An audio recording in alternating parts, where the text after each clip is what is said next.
My daughter is missing. Together with my husband, I came to the 1-month checkup for our baby. However, the nurse took our daughter away and hasn't returned. Frantically searching the hospital, a person stood before me. You need to escape too. To my surprise, it was the nurse who had taken charge of our daughter. She forcefully grabbed my arm and started running. She seemed frightened by something. Wait! Where is my baby? In response to my question, the nurse revealed a truth I didn't know. And I realized the true meaning behind her actions, leaving me stunned. Little did I know that this was just the prelude to the nightmare I would experience later. At 28, I gave birth to my daughter Maria and was on maternity leave. My husband, Nicholas, a senior bank employee, and I were very close. I love everything about you. Your full name sounds amazing, so let's keep it as is. Even after marriage, I kept my maiden name to avoid the hassle. We were blissfully happy, but I couldn't help but be curious about Nicholas's secretive side. I can't share much about my job. There are confidentiality obligations. He always evaded questions about where he worked and what he did. Given the strict privacy rules, I didn't press further. We both had enough to live comfortably, and I planned to return to work, so I didn't dig deeper. Little did I know that this was a grave mistake, one I'd regret deeply. At that moment, I had no idea the cruel events that lay ahead. One morning, I had just sent Nicholas off to work, and our 1-month-old daughter Maria was sleeping peacefully in her crib. Bang, bang, bang. The sound of someone pounding on our apartment door echoed through the room. Maria might wake up. I hurriedly opened the front door, only to find a thin, unfamiliar woman standing there. Her hair was bright blonde, but the roots were reddish, and the dry ends seemed to reflect her lack of composure. As soon as our eyes met, she began to panic. I can't work anymore. Please forgive me. What's going on? Who are you?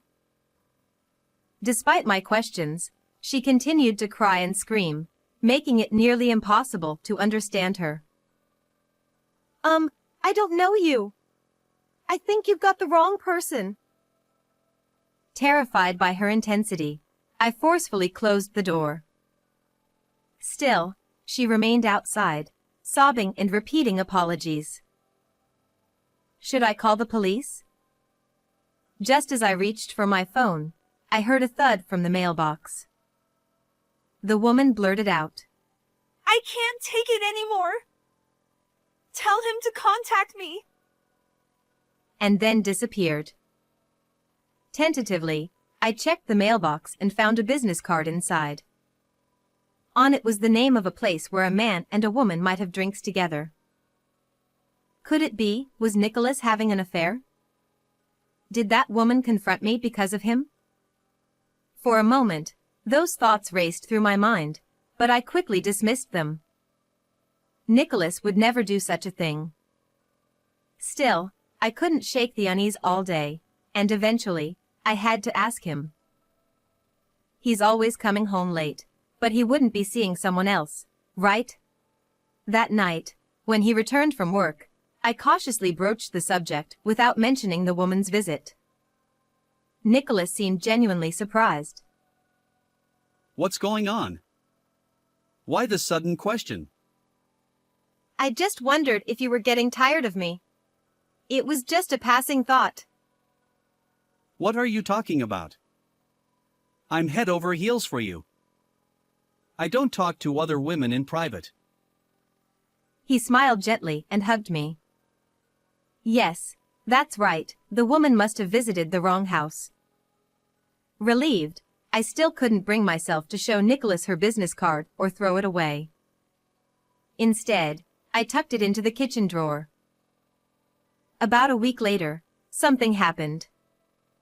Nicholas had taken a day off, so we went together for Maria's 1-month checkup. After checking in at the hospital, our assigned nurse arrived promptly. She was about my mother's age and had a name resembling that of a certain movie heroine. Wow, how unusual! As I admired her, the nurse looked surprised for some reason and swiftly took Maria from my arms. Let's weigh the baby.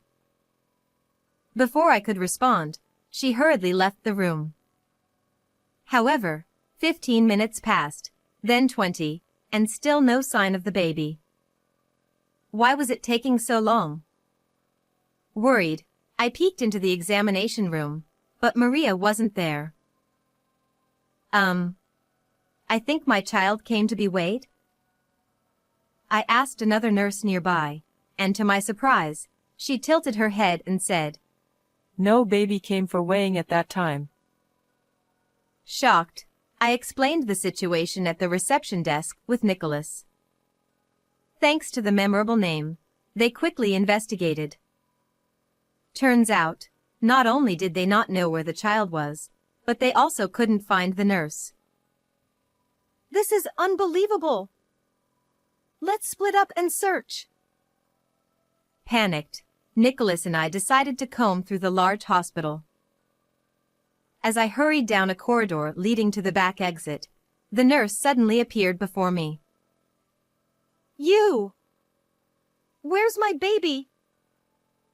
Before I could raise my voice, she urgently signaled for silence. Don't worry. I'll guide you to your baby. And you need to escape too. She grabbed my bewildered arm and led me toward the back exit. She seemed frightened, running away from something. Finally reaching the hospital's rear exit, we found Maria's stroller tucked behind an inconspicuous pillar. There, Maria slept soundly. Oh, thank goodness. Relieved, I reached for my baby, but the nurse swiftly scooped her up. Hey! What are you doing? Ignoring my raised voice, she urged, Quickly! and continued running. Then, as she settled Maria into the child seat of a parked car outside, she instructed me to get in too. What on earth was happening? I couldn't fully comprehend, but determined to reclaim my child, I hesitantly got into the car. The nurse took the driver's seat, and we sped away. Finally, seeming a bit calmer, she cleared her throat and glanced at me. I apologize for startling you. But I couldn't speak there. We're short on time, so I'll explain briefly. As she drove, she began revealing shocking truths, showing me photographic evidence that left my heart pounding. This couldn't be. I wouldn't forgive this. And with each revelation, my anger intensified. After finishing our conversation, we retraced our steps. Although there was a minor commotion at the hospital, we had coordinated our story, so there were no issues. The nurse who had taken care of Maria explained that our daughter suddenly started fussing, and she searched for me before the weight measurement. However, at that exact moment, I had gone to a new restroom in a different building. Unaware of this mix-up, I returned to the original spot and claimed that our daughter hadn't returned, causing a commotion. I apologize for causing inconvenience due to my hasty assumptions. As I apologized deeply while holding our daughter, the hospital staff and Nicholas showed relieved expressions, knowing the baby was safe.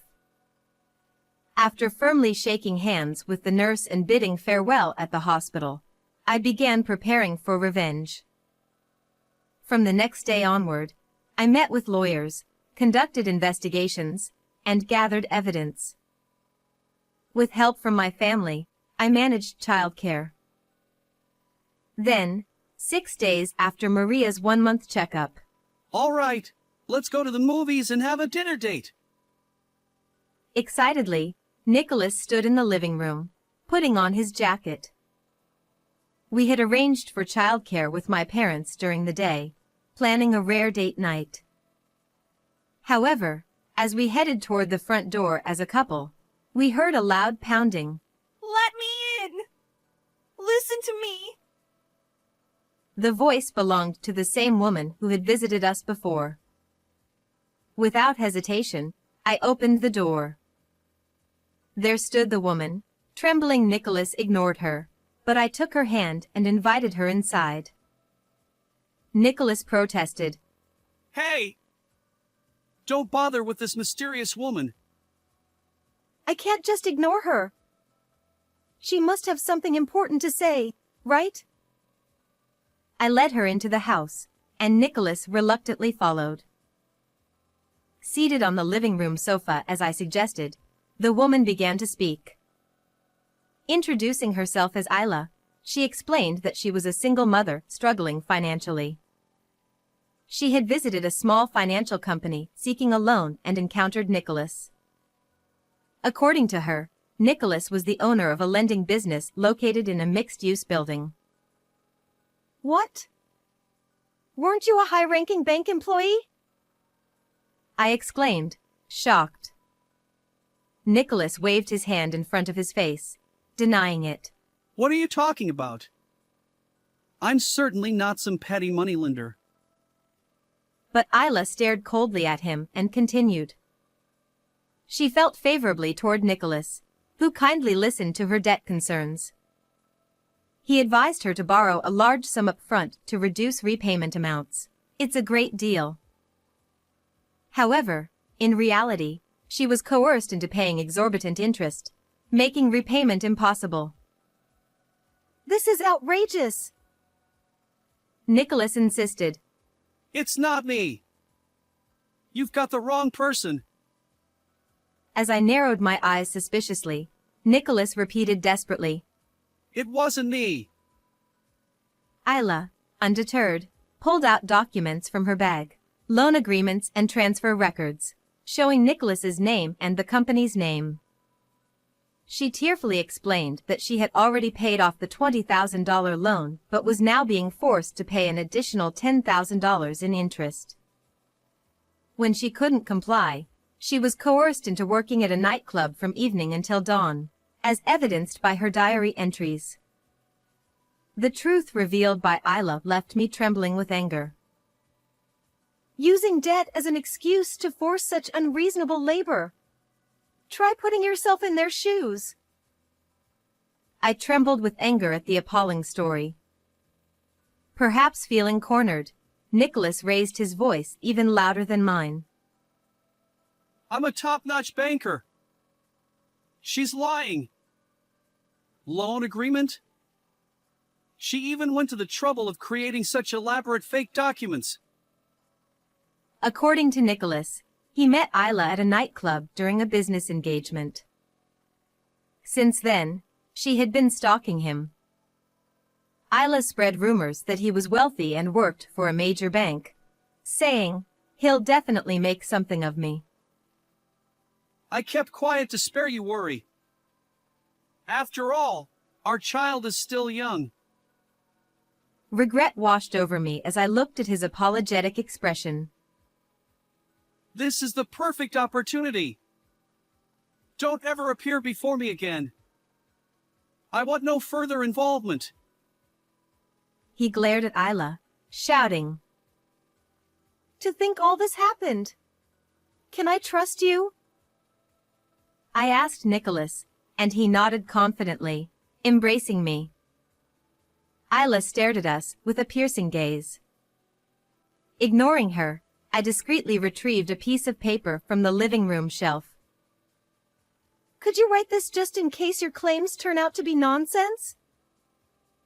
I playfully handed Nicholas a divorce consent form.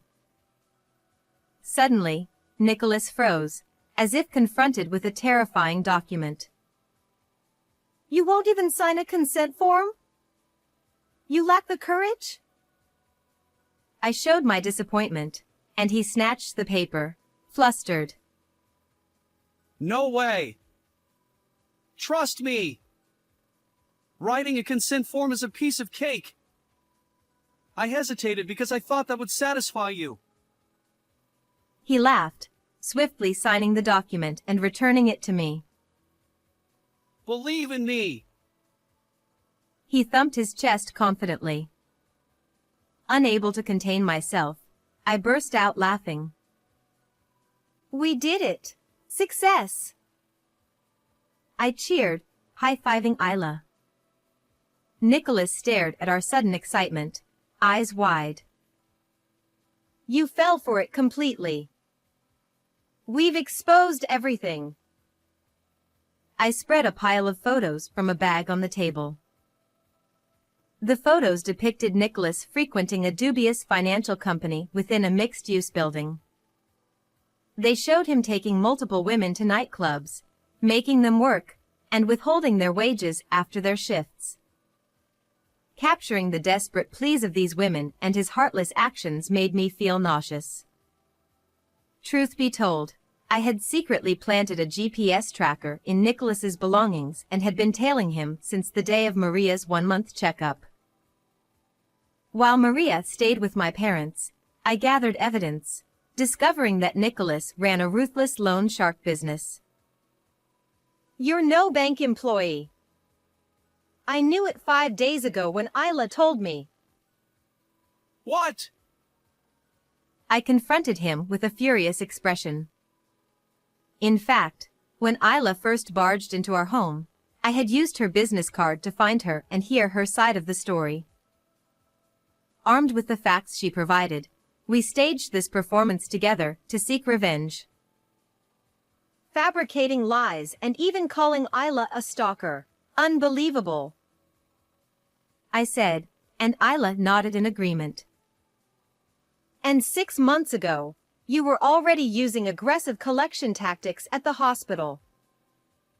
I recalled the story the nurse I met during Maria's one-month checkup shared with me in the car. Surprisingly, she was an eyewitness to Nicholas's aggressive debt collection tactics.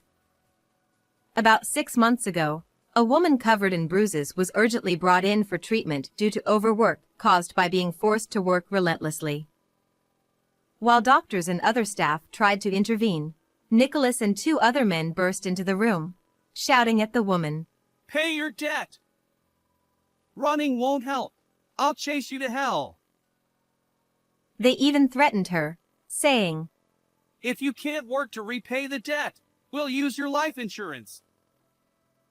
Eventually, before the police were called, Nicholas and his companions left the scene. However, the nurse remembered his face vividly. When she saw Nicholas during Maria's checkup, she immediately recognized him as that man from back then and tried to help me, thinking I was unaware of the situation. To convey the truth, she separated Maria and me from Nicholas and shared everything with me. So, am I about to be silenced and turned into money? I retrieved a life insurance contract from under the pile of photos. Somehow, it had been taken out in my name without my knowledge. No, that was just in case something happened to leave our child behind. Nicholas's continued evasiveness pushed me over the edge. Marrying into the family just to change your name and extort money from me. How despicable. I played the recorded audio from the bug I had planted along with the GPS. It captured Nicholas talking on the phone, saying things like, I married into the family to change my name. and, If I erase my wife and child, I'll get a substantial sum. confronted with irrefutable evidence, Nicholas clenched his teeth and looked down. I'll report your illegal financial dealings with these women to the police. And of course, I'll provide them with this evidence. That's ridiculous. Involving the police is excessive. What are you saying after all you've done?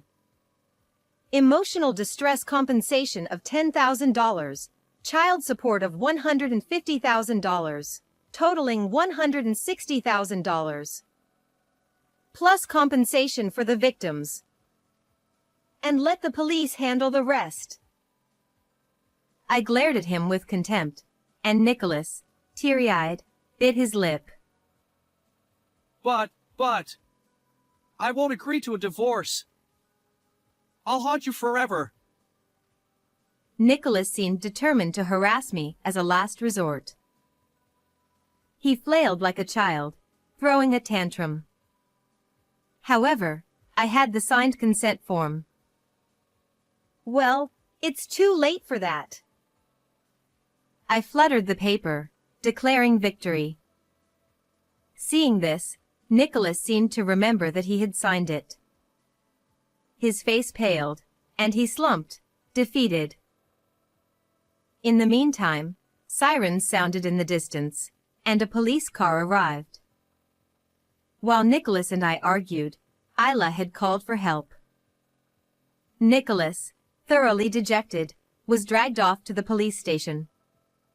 Subsequently, Nicholas faced various charges.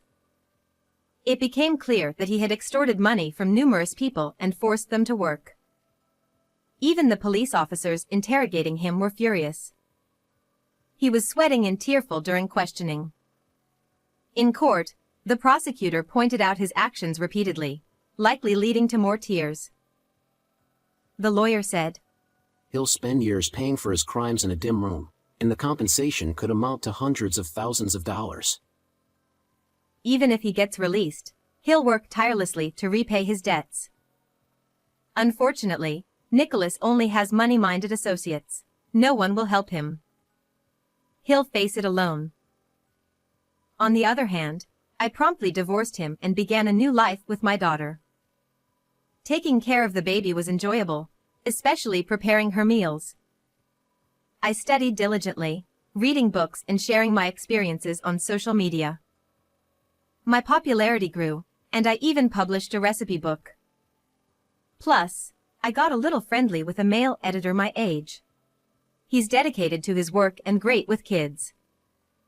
If things progress between us, I'll share with you more in the future. How did you like this story? Don't forget to subscribe to my channel. Until next time.